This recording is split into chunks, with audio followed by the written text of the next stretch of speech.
आगे बढ़ते हैं और बात कर लेते हैं संसद के बजट सत्र की। दूसरा चरण का बजट सत्र आज से शुरू हो गया, लेकिन संसद शुरू होते ही लोकसभा और राज्यसभा में जमकर हंगामा हुआ। संसद के दोनों सदनों में राहुल गांधी के लंदन में दिए गए बयान को लेकर बीजेपी ने माफी की मांग की है।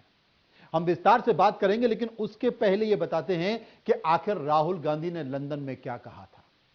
भारत में हमारे माइक खराब नहीं है, वे काम कर रहे हैं, लेकिन आप उन्हें चालू नहीं कर सकते हैं। जब मैंने भारतीय संसद में अपनी बात रखने की कोशिश की तो ऐसा मेरे साथ कई बार हुआ। मतलब राहुल गांधी यह कहना चाहते हैं कि मेरा माइक बंद कर दिया जाता है। वो ये भी कहते हैं कि भारत में विपक्ष को दबाया जा रहा है। कार्यक्रम में राहुल ने नोटबंदी का भी जिक्र किया। उन्होंने कहा कि भारत में नोटबंदी एक विनाशकारी फाइनेंशियल डिसीजन था, लेकिन हमें इस पर चर्चा नहीं करने की इजाजत नहीं। यहां तक कि हमें जीएसटी पर भी चर्चा नहीं करने दी जाती है। चीनी सैनिकों के भारतीय इलाके में प्रवेश करने के मामले में चर्चा करने की भी अनुमति नहीं है, और ऐसे में हमें घुटन महसूस होती है। यह बात की गई। तमाम इस तरह के मामलों का जिक्र किया गया। उन्होंने यह भी कहा कि भारत में लोकतांत्रिक वैश्विक सार्वजनिक अच्छाई है, भारत काफी बड़ा है। अगर आज भारत में लोकतंत्र को कमजोर किया जाता है तो यह पूरी तरह से दुनिया के लिए कमजोर होता जाता है। आरएसएस पर भी निशाना साधा गया। उन्होंने कहा यह एक सीक्रेट सोसाइटी है जो फांसीबाजी है। और इन्हीं बातों को लेकर आज संसद में दोनों सदनों में, यानी कि राज्यसभा में और लोकसभा में जमकर हंगामा हुआ।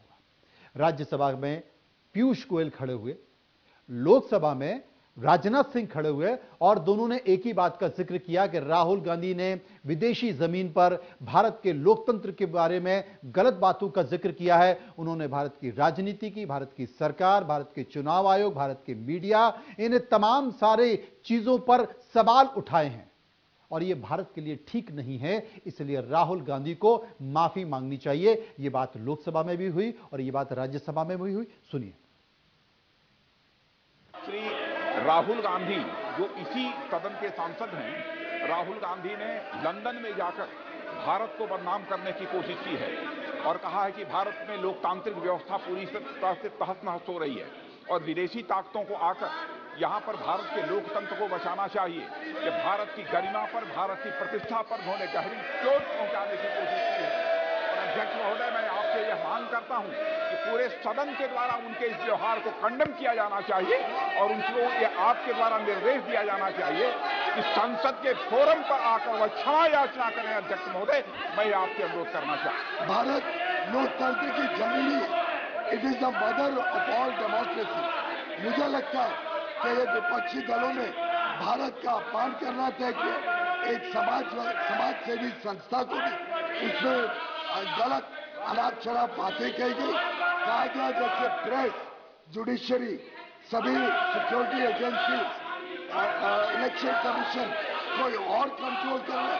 इस प्रकार के गलत आरोप के लिए विपक्षी नेताओं ने और उन्होंने सदन में आकर देशवासियों से माफी मांगनी चाहिए, देश की माफी मांगनी चाहिए, इस सदन की माफी मांगनी चाहिए, अध्यक्ष की माफी मांगनी चाहिए, और लोकतंत्र क्या है वो उन्होंने समझने किया।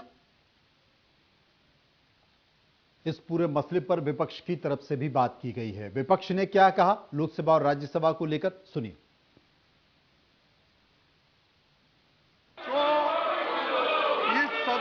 सदस्य नहीं है और वो दूसरे सदन के सदस्यों को यहाँ पर रेफर करके उनको टीका करना और पूरे कांग्रेस पार्टी के ऊपर टीका करना, ये जो लीडर ऑफ द हाउस है, इनके स्टेटमेंट को मैं कंडेम करता हूँ।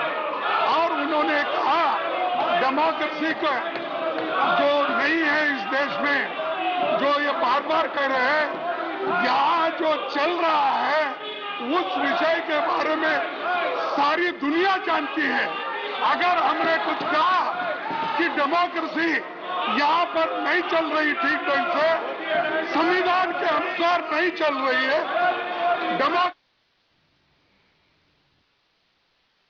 तो देश की राजधानी दिल्ली में हंगामा, तो राज्यों की राजधानी में भी हंगामा। जी हां, रायपुर और भोपाल में भी जोरदार हंगामा हुआ है। मध्य प्रदेश, छत्तीसगढ़ की तस्वीरें आपको बता, कांग्रेस का प्रदर्शन हुआ।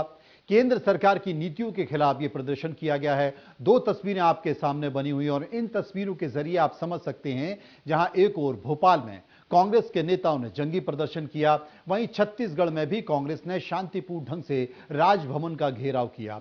और घेराव क्यों किया दोनों ही जगह आपको बता दूं, क्योंकि महंगाई, बेरोजगारी समेत कई मुद्दों को लेकर राजभवन घेरने निकले थे ये कार्यकर्ता। हालांकि भोपाल में हंगामा ज्यादा हुआ और यहां पर वाटर कैनन का इस्तेमाल भी पुलिस प्रशासन को करना पड़ा। इसके साथ साथ कमलनाथ, नेता प्रतिपक्ष गोविंद सिंह, सुरेश पचौरी, तमाम कांग्रेस के नेता थे।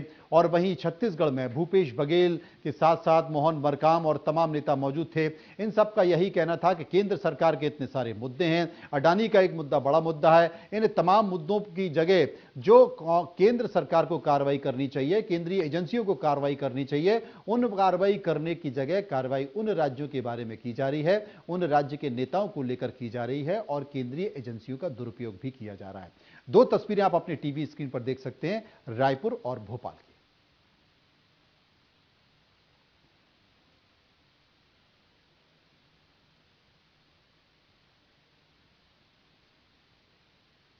तो फिलहाल मुद्दे की बात में इतना ही। बाकी खबरों के लिए चलते रहिए इंडिया न्यूज के साथ और ठीक ब्रेक के बाद तालिबानी सजा को लेकर बड़ी खबर विस्तार से। नमस्कार।